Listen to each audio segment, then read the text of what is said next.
고민을 대신 결정해드립니다. 대결남 사연을 한번 해보도록 하겠습니다. 한 번 더 영끌하기 그리고 그냥 지금 집에 살기 이 두 가지를 고민하는 분의 사연입니다. 안녕하세요. 저희는 30대 초반 동갑내기 신혼부부입니다. 2년 전 결혼할 당시 집값이 워낙 오르던 시기다 보니까 마음이 조급해서 모은 돈에 주택담보대출, 신용대출까지 받아서 내 집 마련을 했습니다. 둘이 모은 돈 1억 7천 주택담보대출 3억 7천, 신용대출 1억 3천을 받아서 서울 강서구의 구축 소형 아파트를 6억 5천에 매매했습니다. 취득세 복비 등 부대 비용을 다 포함해서요. 집값 6억 5천 중에 대출이 5억이나 됐지만 부부의 저축률이 높아서 대출을 감당할 수 있을 거라 생각했습니다. 실제로 무리 없이 매월 134만 원 정도를 상환하고 있습니다. 또한 이직을 해가지고 연봉도 많이 올랐고요. 그래서 2년이 지난 지금 신용대출 1억 3천을 다 상환을 했고 종잣돈도 3천만 원을 모았습니다. 그런데 신용대출을 상환한 기쁨도 잠시 저희가 산 가격보다 집값이 많이 떨어져서 5억 초반 정도가 됐습니다. 그러니까 한 5천만 원에서 한 7, 8천 정도 떨어진 거예요. 저는 내년 상반기에 이사를 가고 싶은데 구매한 가격보다 집값이 떨어져서 손절 매도를 하고 이사를 가는 게 맞는지 고민이 됩니다. 이사를 가고 싶은 이유는 두 가지입니다. 저희가 자녀를 가지려고 노력 중인데 만약 아이가 태어난다면 17평은 너무 좁은 게 아닌가라는 생각도 좀 들고요. 저희가 이직을 했는데 남편과 저희가 모두 강남으로 가다 보니까 지금 왕복 1시간 반에서 2시간 정도가 소요됩니다. 그래서 너무 힘듭니다. 저는 회사와 조금이라도 가깝게 살고 싶고 조금 더 넓은 곳으로도 가고 싶은데 그러려면 조금 무리를 해야 될 것 같습니다.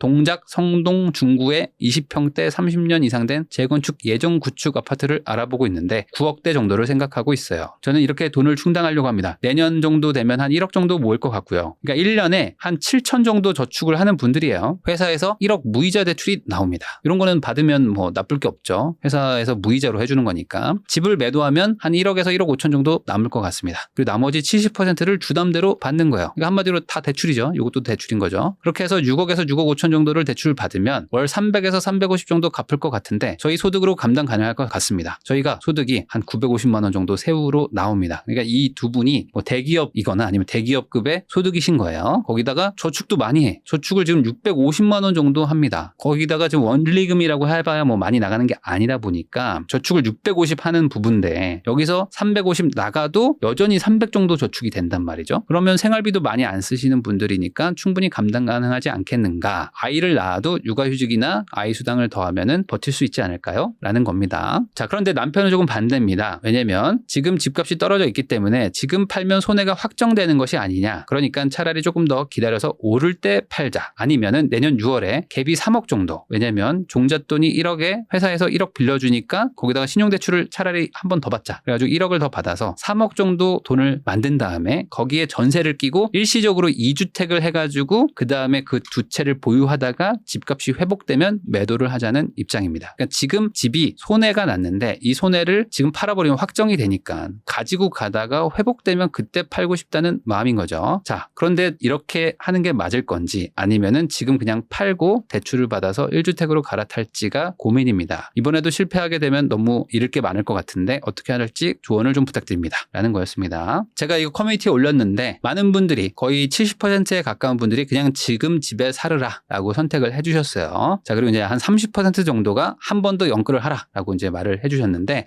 제 결론은 뭐 우선은 간단합니다. 둘 중에서 하나를 고른다면은 우선 다른 곳으로 옮기는 게 좋겠다. 한마디로 지금 거를 팔고 다른 걸로 사서 옮긴다 라는 겁니다. 자, 우선 여기서 이제 정리해야 될 부분이 있는데 먼저 이분들은 무주택자가 될 마음이 없으세요. 그러니까 어떤 분들은 이 영상 보면서 이럴 거예요. 아니 저걸 팔아가지고 대출이 저렇게 많으면 팔아야지 뭐 이런 생각을 하시는 분들도 있는데 기본적으로 이 부분은 소득도 좀 괜찮고요. 그리고 저축을 많이 하고 있기 때문에 지금 집을 유지하는 게 어려운 부분은 아닙니다. 거기다가 무주택으로 가가지고 현금을 확보하자 이런 부부가 아니니까 지금 이 남편분이 말하는 거 조금만 더 살면서 다시 오를 때를 기다려보자라고 말하는 거는 사실 틀린 의견이에요. 이거를 지금 할 이유는 없습니다. 왜냐하면 이게 집이라는 게 어쨌든 약간의 뭐 경중의 차이는 있겠지만 우리가 가지고 있는 강서구 아파트는 올라가는데 내가 가려고 하는 아파트는 막 빠지고 그러니까 막 우리 것만 올라가고 다른 데는 빠지고 이러지가 않습니다. 웬만해서는 대세 상승이라는 걸 좀 따라가거든요. 그러니까 오르면은 같이 오르고 내리면 같이 내려가는데 그중에서 호재 같은 게 있으면은 조금 플러스 알파가 되고 하는 거죠. 그러니까 어쩔 수 없이 좀 같이 가는 게 있단 말이죠. 자, 그런데 우리께 회복되기를 기다리려고 하는 남편분의 마음은 알지만 근데 우리께 회복이 되면 어떻게 되죠? 다른 것도 사실 회복이 됩니다. 그러니까 우리께 회복됐다가 그때 팔고 옮기자라는 그러니까 결국에 갈아탑시다. 나중에 결과가 갈아탑시다 라면은 회복되기를 기다릴 이유는 없는 거죠. 왜냐면 지금 옮겨서 이게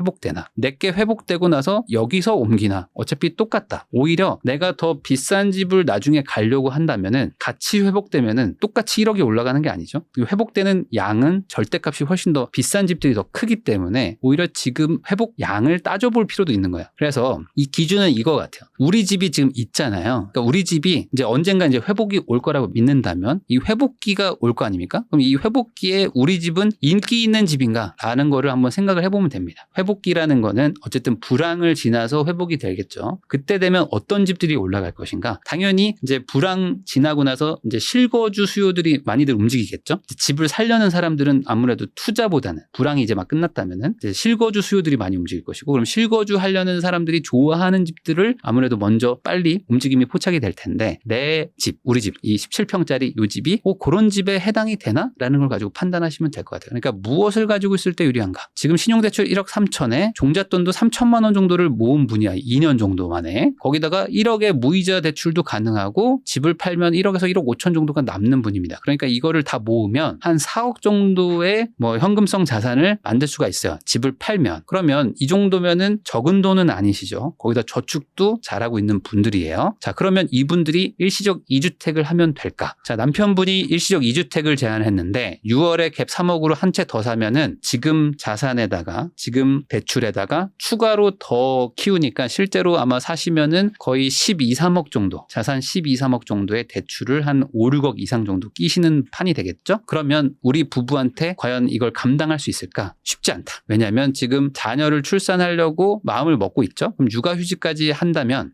물론 이제 뭐 그 중간에 팔면 되겠죠. 언젠가 팔면 딱딱 맞아서 계획대로 팔면 되겠지만 못 팔 수도 있잖아요. 못 팔면은 나는 소득은 줄어들고 뭔가 대출은 그대로 있는데 오히려 증가했는데 소위 말하는 딱 아다리가 맞지 않으면은 상황은 완전 꼬여버릴 수도 있기 때문에 지금 판을 키우기는 좀 리스크가 있는 상황인 거죠. 자, 그래서 우선 집을 파는 게 좋겠죠. 집이 안 팔리면 거주하는 거죠. 뭐 어떡하겠어요. 지금 우리 돈의 상당 부분이 이 집에 들어가 있기 때문에 집을 우선 팔아야지 되는 것이고 집이 팔리면 옮긴다라고 생각하시면 될 것 같아요. 그리고 지금 어차피 한 채가 있기 때문에 한 채가 있는데 굳이 뭐 일부러 싸게 팔 이유도 없고 지금 그럴 분위기도 아니기 때문에 뭐 급하게 파실 필요는 없고 뭐 내가 그냥 가격대로 시세대로 내놨는데 누가 사겠다라고 하면은 판 다음에 옮기시면 되겠다. 자, 근데 이분이 지금 이 대출을 막 이렇게 끌어서 막 살려고 하시는 이유가 있습니다. 왜냐하면 이분이 지금 재건축에 꽂혀 있어서 그래요. 재건축은 지금 전세도 낮아요. 재건축을 할 수 있는 뭐 30년짜리 아파트 이런 것들은 전세가가 엄청 낮잖아요. 그러다 보니까 여기에 실거주를 해가지고 대출을 받아가지고 소위 말하는 몸테크를 하려다 보니까 대출을 엄청 받으려고 하는 겁니다. 왜냐면 내가 지금 사는 것보다 더 비싼 집을 사야 되는데 몸테크를 하러 들어가야 되니까 대출을 왕창 끌어야 되는 거잖아요. 근데 이 재건축에 꽂혀 있다는 요거를 사실 포기를 하셔야 됩니다. 이게 이렇게 할 이유가 없거든요. 이 재건축만이 답이라고 생각하는 게 이게 잘못된 생각일 수 있다는 거죠. 동작구 성동구 중구에 20평대 30년 이상 된 재건축 예정 구축 아파트를 보고 있다고 하셨는데 이게 잘못된 겁니다. 재건축 예정이라는 곳은 없다. 그러니까 재건축을 할 수 있는 연식인 아파트는 있지만 재건축 될 예정인 곳은 없다고 생각하시면 됩니다. 이렇게 뭐 직접적으로 말하기는 좀 뭐하지만 사실 뭐 가장 유명한 게 여기 아니겠습니까? 음마아파트. 음마아파트 재건축 급물살 이런 단어들을 사실 몇 년째 보고 있습니까? 근데 음마아파트가 1970년대 지은 아파트인데 20년 만에 이제 조합 설립 인가가 눈앞에 왔다. 그러니까 이제 조합이 생기려고 해요. 그 말은 뭐냐? 다른 아파트들도 다 뭐 연식이 되면 재건축이 되겠지라고 생각하시겠지만 무슨 사유에서 또 안 될 수 있는 여지들도 많다는 거죠. 그러니까 이게 뭐 용적률이 낮고 뭐 연식이 되고 뭐 뭔가 역세권에 있고 뭐 그렇다고 해서 되는 것이 아닐 수도 있다는 거예요. 그 안에서 무슨 뭐 다툼도 있고 뭐 비대위도 생기고 하면은 시간이 얼마나 걸릴지 알 수가 없다. 그래서 이 재건축이라는 거를 접근하는 거는 철저하게 이렇게 생각하시면 좋을 것 같아요. 이거를 투자성이 엄청 높아요라고 생각하시고 접근하는 거는 이 젊은 분들한테는 별로 좋은 선택이라고 생각하지 않습니다. 그러니까 내가 돈이 되게 많아요. 되게 많아 많아가지고 그냥 여윳돈으로 그냥 재건축 하나 사놓을까 하시는 분들은 뭐 괜찮을 수 있는데 저는 이 돈이 제 전 재산입니다. 이 전 재산을 이 재건축에 넣어가지고 딱 한 5년에서 6년 정도 보유한 다음에 여기서 이제 재건축이 딱 돼가지고 엄청 새 아파트가 되겠죠? 아니면 재건축이 뭐 착착착 진행이 돼가지고 저는 엄청난 돈을 벌겠죠? 뭐 이런 식으로 뭔가 그 미래를 내가 맞출 거라는 생각으로 접근하는 거는 아주 위험한 생각이다. 그래서 오히려 이 재건축을 나는 여기서 제2의 고향 삼아가지고 뭐 한 10년, 20년 쭉 살 생각이다 라고 생각하시면 재건축을 선택하셔도 되는데 아마 지금 이 사연자분들은 그런 생각으로 하신 거는 아닐 것이다. 그래서 아마 요즘에 재건축이 뭐 유망하다. 그리고 이게 뭐 요즘에 뭐 재건축을 하면은 뭐 좋을 것 같아. 뭐 투자성으로 좋을 것 같아. 그러니까 선택하자라는 생각이었다면은 오히려 반대로 생각하시는 게 좋습니다. 금액은 9억대를 사셔도 뭐 크게 문제는 없어요. 사실 경제력은 뭐 충분하십니다. 뭐 지금 실수령만 뭐 거의 뭐 월 1,000만 원씩 벌고 계시기 때문에 9억대를 사셔도 뭐 문제는 없고 거기다가 저축을 또 잘하고 계시기 때문에 나이도 뭐 젊으시고 그래서 뭐 크게 문제는 없는데 다만 이제 재건축을 하려고 하다 보니까 대출을 엄청나게 끌어야 되는 거죠. 거의 다 대출인 거죠. 그게 문제인 거지 다른 식으로 그냥 9억대 아파트를 사는 거는 문제는 없다. 자, 대출을 많이 받는 것도 1번 문제인 거고요. 그리고 이거를 장기 보유를 할 수밖에 없는 재건축을 산다는 게 문제라는 겁니다. 왜냐? 지금이 저금리도 아니기 때문에 대출을 많이 받는 것 자체가 부담스러운 건 있는 거죠. 그리고 뭐 급등기면은 상관이 없는데 급등기도 아니기 때문에 내가 뭐 장기 보유를 한다면 당연히 대출을 많이 받아서 장기 보유한다? 그럼 이제 수익률이 떨어지는 거죠. 수익률이 떨어지는데 내가 이자를 많이 내게 되죠. 이자를 뭐 적게 내면은 뭐 상대적으로 수익성이 뭐 조금 확보가 될 텐데 이자도 많이 내는데 수익성이 그럼 충분히 나올 것인가? 이걸 사가지고 거의 뭐 한 7, 80%가 대출이라면 매년 5% 이상 올라도 이자 내는 게 있기 때문에 5% 올라도 뭐 크게 실익이 없어요. 그러니까 매년 따박따박 5%씩 쭉 올라줄 건가? 라고 생각하면은 또 아닐 수도 있기 때문에 그리고 내가 얼마나 이걸 보유해야 되지? 라는 것도 미지수니까 이건 좋은 선택이 아닐 수가 있다. 지금 이 부부는 현재 아이도 없습니다. 거기다가 되게 젊어요. 그러니까 이 부부가 지금 재건축이라는 거, 그러니까 한 방에 가려는 거죠. 어찌 보면 사가지고 언젠가 되겠지. 한 번에 새 아파트 되겠지. 그러면은 내가 굳이 뭐 이렇게 지그재그로 갈 필요 있나? 그냥 사서 쭉 기다리면 한 번에 되겠지라고 생각하실 수도 있는데 이렇게 갈 필요가 없죠. 지금 상황에서는. 이 본인들의 장점을 살리면 됩니다. 뭐죠? 본인들의 장점은 이겁니다. 지금 젊기 때문에 아무 집에 가서 살아도 되죠. 아이도 없기 때문에 아무 집에 가서 살아도 됩니다. 이게 나이가 한 40대가 되거나 아니면 아이가 한 10살 아니면 뭐 중학생 이 정도 되면은 이게 안 돼요. 아무 집에나 가서 살 수가 없어요. 아이가 있기 때문에 아이가 원하는 집 아니면 아이 때문에 어쩔 수 없이 어떤 동네에 살아야 되고 이렇게 집이라는 게 좀 제한이 되거든요. 근데 지금 우리 부부는 어떻죠? 이게 엄청난 장점이잖아요. 그냥 아무 데서나 살아도 돼. 아주 극단적으로 얘기하면 그냥 원룸 가서 살아도 누구도 뭐라고 할 게 없습니다. 우리가 뭐 학군이 필요합니까? 뭐가 필요합니까? 전혀 필요가 없잖아요. 그냥 출퇴근만 되는 그냥 침대 하나 놓고 그냥 옷방 정도 하나만 확보할 수 있는 곳이면 아무 데서나 살아도 된단 말이죠. 그러면 이 장점을 지금 최대한 살려야 된다. 자, 그럼 어떻게 해야 되냐? 간단한 겁니다. 지금 전세가가 높은 물건을 사려고 노력을 하셔야 돼요. 왜냐? 대출을 줄여야 되니까. 지금 현 시점에서는 굳이 대출을 많이 받으면 수익성이 떨어지니까 대출을 줄일 수 있는 전세가 높은 물건을 그리고 가능하면 30평대를 사는 게 좋겠죠. 이건 조금 이따 설명하겠습니다. 20평대보다는 그래도 30평대를 알아보시려고 하시는 게 좋아요. 정 안 되면 20평대 뭐 신축급으로 사겠지만 그리고 수도권 쪽을 좀 알아보세요. 왜냐면 금액대가 내가 지금 뭐 9억대 정도를 산다고 하면은 서울 안쪽에서는 좋은 물건을 사기가 쉽지가 않습니다. 서울은 지금 연초 기준이지만 중위 가격, 아파트 중위 가격이 10억입니다. 그러니까 지금 내가 9억짜리를 산다는 거는 서울 아파트에서 50등 미만을 사는 거예요. 그러니까 수, 미안 가면은 미보다 안 좋은 걸 사는 거죠. 그러니까 내가 좋은 물건을 못 사요. 근데 수도권으로만 가도 내가 우나 수를 살 수가 있습니다. 그러니까 훨씬 더 좋은 거를 살 수 있는데 그 지역에서 좋은 거를 살 수 있는데 서울을 내가 집착하는 순간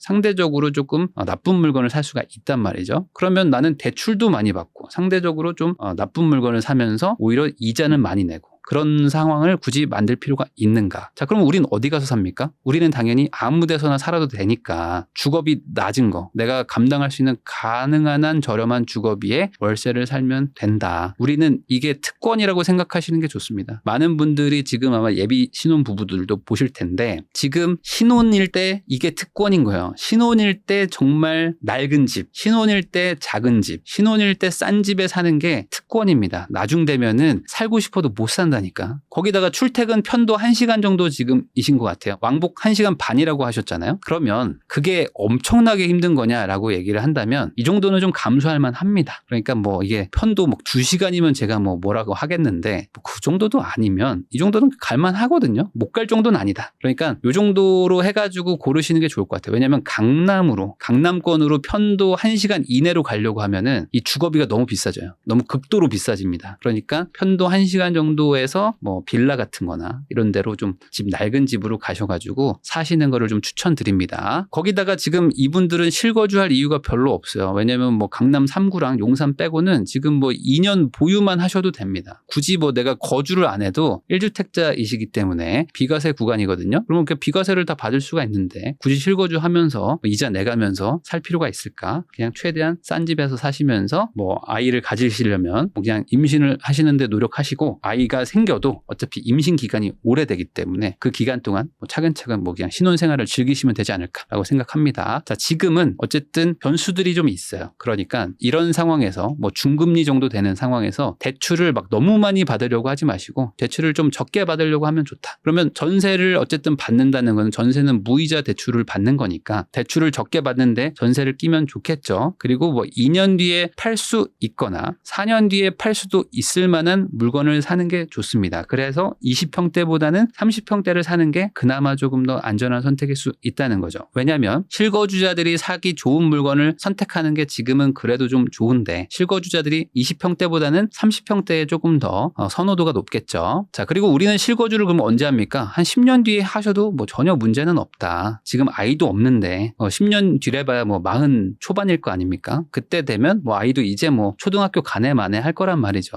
그럼 그때 가서 실거주 하시면서 쭉 사시면 된다라고 생각하시고 그 전까지는 뭐 이렇게 사고 팔고 뭐 어떤 때는 뭐 2채가 될 때도 있고 아니면 뭐 한 채를 가지고 뭐 계속 뭐 팔았다가 또 딴 데 갔다가 이렇게 하시면서 조금 고생을 하셔도 괜찮다. 뭐 저도 그랬지만 아이가 어릴 때 작은 집에 사는 거 그리고 뭐 빌라 사는 거 뭐 이런 거를 뭐 나쁘다고 생각 안 하시는 게 좋습니다. 이 어릴 때 전혀 기억 못 해요. 우리 애도 전혀 기억 못 하고요. 그리고 뭐 아마 한 3살에서 한 4살 정도까지는 빌라에 산다고 해가지고 뭐 특별하게 뭐 나쁠 것도 없고 뭐 빌라 사는 게 뭐 나쁜 것도 전혀 아닙니다. 그러니까 뭐 집이 작다고 해서 뭐 불편하지 않을까요 하시는데 애가 태어나면 애는 뭐 엄청 조그매가지고 뭐 애가 뭐 방이 필요한 것도 아니고 그리고 애는 어차피 뭐 기어다니고 뭐 거실에 있고 뭐 이러기 때문에 뭐 전혀 걱정 안 하셔도 되고 안방에서 같이 살기 때문에 그냥 앞으로 한 4에서 한 5년 정도? 5년 정도는 그냥 작은 집에서 사셔도 전혀 문제가 없다. 그러니까 그렇게 살면서 좀 악착같이 좀 착실하게 우리의 미래를 좀 준비할 수 있는 어찌 보면 지금이 특권이다라는 거를 좀 역발상으로 생각하시는 게 좋을 것 같아요. 그래서 지금 내가 뭐 번듯한 집을 사가지고 서울 안에서 좀 출퇴근 거리를 좀 짧게 해가지고 시간을 좀 많이 벌어가지고 좀 쉬면서 좀 편안하게 살아야지 라는 식으로 생각하지 마시고 그런 생각을 좀 바꾸시고 나는 지금이 오히려 좀 고생스럽고 지금이 오히려 좀 노력할 때다. 그렇게 해가지고 한 5년 정도 고생하면은 나중에 지금 아이도 낳는다고 하셨으니까 나중에 태어날 아이랑 우리 세 가족이 되게 좋은 미래가